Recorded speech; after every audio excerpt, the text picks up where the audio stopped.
Good morning बच्चों। मैं Satyaprakash Meena, assistant professor business administration, BCom part third का पहला पेपर है आपका फंक्शनल मैनेजमेंट, कार्यात्मक प्रबंध। तो इसके हम जो मुख्य बिंदु है वो प्रशिक्षण था। ट्रेनिंग के संबंध में जानकारी ले रहे थे। प्रशिक्षण किसे कहते हैं, क्या उद्देश्य है, क्या आवश्यकता है, क्या महत्ता है, क्या इसके सिद्धांत हैं, क्या इसकी विधियाँ हैं। तो हम प्रशिक्षण की विधियों के बारे में पढ़ रहे थे, जो मुख्य रूप से 3 प्रकार की होती हैं। पहली विधि हमने बताई थी कि कार्य पर है, कार्य पर प्रशिक्षण देना। दूसरी है कक्षा में प्रशिक्षण देना। तीसरी विधि है संवेदन प्रबंध के प्रशिक्षण की जो विधियां हैं उसको देखिए। तीसरी विधि है प्रबंध की प्रशिक्षण विधि, यानी कि जो मैनेजरियल एक तरह से किस तरह से प्रबंध के कार्य से एग्जीक्यूटिव ट्रेनिंग मेथड किस तरह से दिया जाता है। तो इसकी भी एक उपविधि एक तरह से पहली संवेदनशीलता प्रशिक्षण। यह एक ऐसी प्रशिक्षण विधि है जिसमें सदस्यों को खुला एवं स्वतंत्र वातावरण प्रदान करके उनमें जागरूकता, सचेतना, दूसरों को समझने या स्वीकार करने की योग्यता एवं गुणों का विकास किया जाता है। तो प्रबंध की प्रशिक्षण विधि में पहली विधि जो संवेदनशील प्रशिक्षण है, उसमें सदस्यों को पूरी तरह से खुला और स्वतंत्र वातावरण प्रदान किया जाता है, जिससे कि उनकी जागरूकता, सहनशीलता और उनको दूसरे लोगों के गुणों को समझने और उनको स्वीकार करने की योग्यता का विकास हो सके। इसमें प्रशिक्षण प्राप्त करने वाले व्यक्तियों को छोटे छोटे समूह में विभाजित करके नियंत्रित परिस्थितियों में उनके अंतर्वैयक्तिक व्यवहार का मूल्यांकन किया जाता है।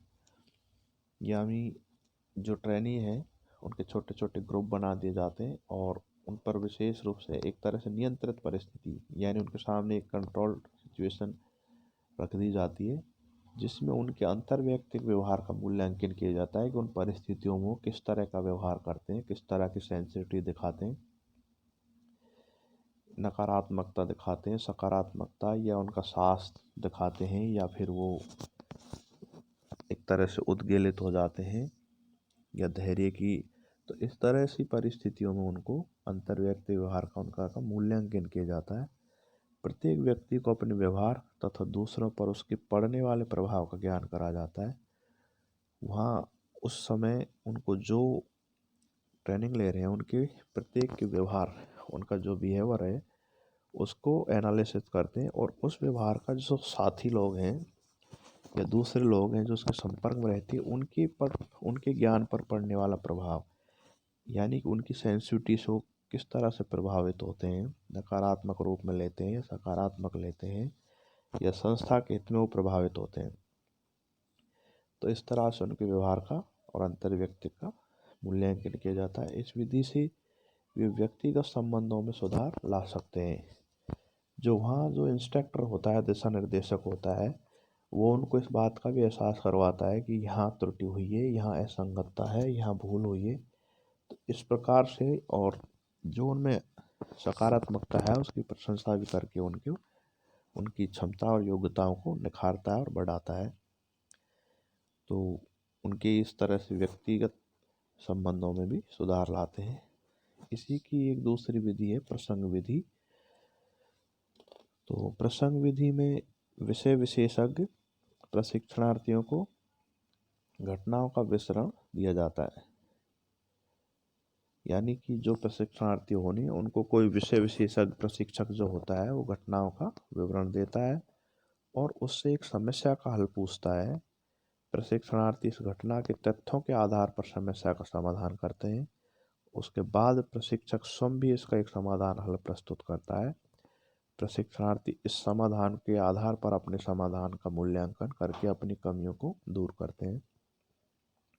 तो इस विधि में, प्रसंग विधि में, यही होता है कि जो एक विषय विशेषज्ञ प्रशिक्षक होता है, जो प्रशिक्षणार्थी होते हैं, जो ट्रेनिंग लेते हैं, उनके सामने एक समस्या का प्रसंग रख देते हैं कि कोई भी समस्या होती है जो उनके कार्य से जुड़ी होती है, उस तरह की समस्या का प्रसंग उनके सामने प्रस्तुत कर देते हैं। साथ में उसके आवश्यक जो सूचनाएं और जो कोई तथ्य होते हैं वो भी उनको बता दिए जाते हैं। उसके आधार पर उनसे पूछा जाता है कि इसका क्या समाधान हो सकता है। तो सभी जो प्रशिक्षणार्थी हैं वो अपनी अपनी तरफ से उसका हल प्रस्तुत करते हैं उस समस्या का, और उनका प्रशिक्षणार्थी हल जो प्रस्तुत करते हैं उनका आपस में तुलनात्मक अध्ययन करते हैं, जिससे उनका मूल्यांकन करके उनकी जो कमियां हैं वो भी सामने आती है। साथ में जो प्रशिक्षण देता है, जो इंस्ट्रक्टर है, वो भी अपनी तरफ से एक समाधान प्रस्तुत करता है, जिसके आधार पर समस्त प्रशिक्षणार्थी अपने अपने हलों की भी तुलना करते हैं, और वो जो उनमें मूल्यांकन जो उनको कमी लगती है उनको वो स्वतः ही दूर कर लेते हैं, और जो अच्छाई दिखाई देती है दूसरे की उसे स्वीकार कर लेते हैं। तो ये प्रसंग विधि थी। तो प्रबंध के प्रशिक्षण विधि में दूसरी विधि थी। इसके अलावा भी कुछ अन्य विधियां और हैं प्रबंध की विधि में, जो इस प्रकार से हैं। तीसरे प्रकार की जो विधियां हैं उनको देखिए। पद आवर्तन विधि, बहुपद प्रबंध विधि, समिति अभ्यर्पण विधि, कार्यशाला विधि, इनबॉस्केट प्रशिक्षण विधि, सिंडिकेट विधि, व्यवहार प्रतिरूपण विधि, विशेषज्ञ समूह विचार विधि, विचार समूह परामर्श विधि, विशेष पाठन विधि। तो ये उपरोक्त सभी प्रमुख प्रबंध की प्रशिक्षण विधियां हैं जिनकी सहायता से प्रशिक्षण दिया जाता है। तो पद आवर्तन विधि में तो पदों की अदला बदली होती रहती है। बहुपद प्रबंध विधि में एक ही व्यक्ति को कई पदों पर कार्य करके उनको ट्रेनिंग दिया जाता है। समिति अभ्यर्पण में भी कई लोगों की एक समिति बनाती है और उनको कोई कार्य दिया जाता है तो उसको मिलजुल के उसका समाधान करते हैं। कार्यशाला में किसी विषय संबंधित वर्कशॉप होती है तो वहाँ उस विषय संबंधित में विस्तृत अध्ययन चलता है, विस्तृत विचार और सूचना का आदान प्रदान होता है, जिससे हमारी अंतर क्षमता, अंतर ज्ञान दृष्टि है उसका विकास होता है किसी भी समस्या के प्रति।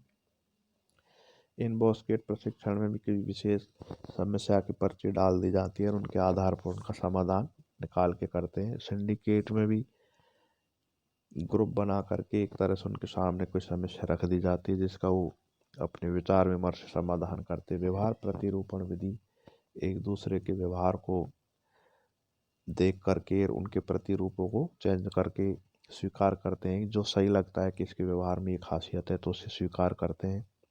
विशेषज्ञ समूह विचार विधि, कोई भी समस्या है तो उसको विशेषज्ञों के बीच में रख करके उन आपस में विचार करके उसका समाधान किया जाता है। विचार समूह परिचर्चा परामर्श विधि, जो भी समूह है उनमें आपस में परामर्श और विचार करके भी एक विधि निकाल होती है जिसमें एक समस्या का समाधान किया जाता है। विशेष पाठन विधि, कोई भी समस्या है उसका एक दो बार पाठन करके उनके बीच में छोड़ दिया जाता है भी किस तरह से इसका समाधान किया जाता है, तो वो अपने अपने हिसाब से अंतर्दृष्टि से, अंतर्ज्ञान, समझ और सीख से उसका समाधान प्रस्तुत करते हैं। तो ये सभी विधियां हैं जो प्रबंध की प्रशिक्षण की विधियां हैं जिनके द्वारा प्रशिक्षण प्रदान किया जाता है। तो ये आपके प्रशिक्षण की विधियां भी समाप्त होती हैं। धन्यवाद बच्चों।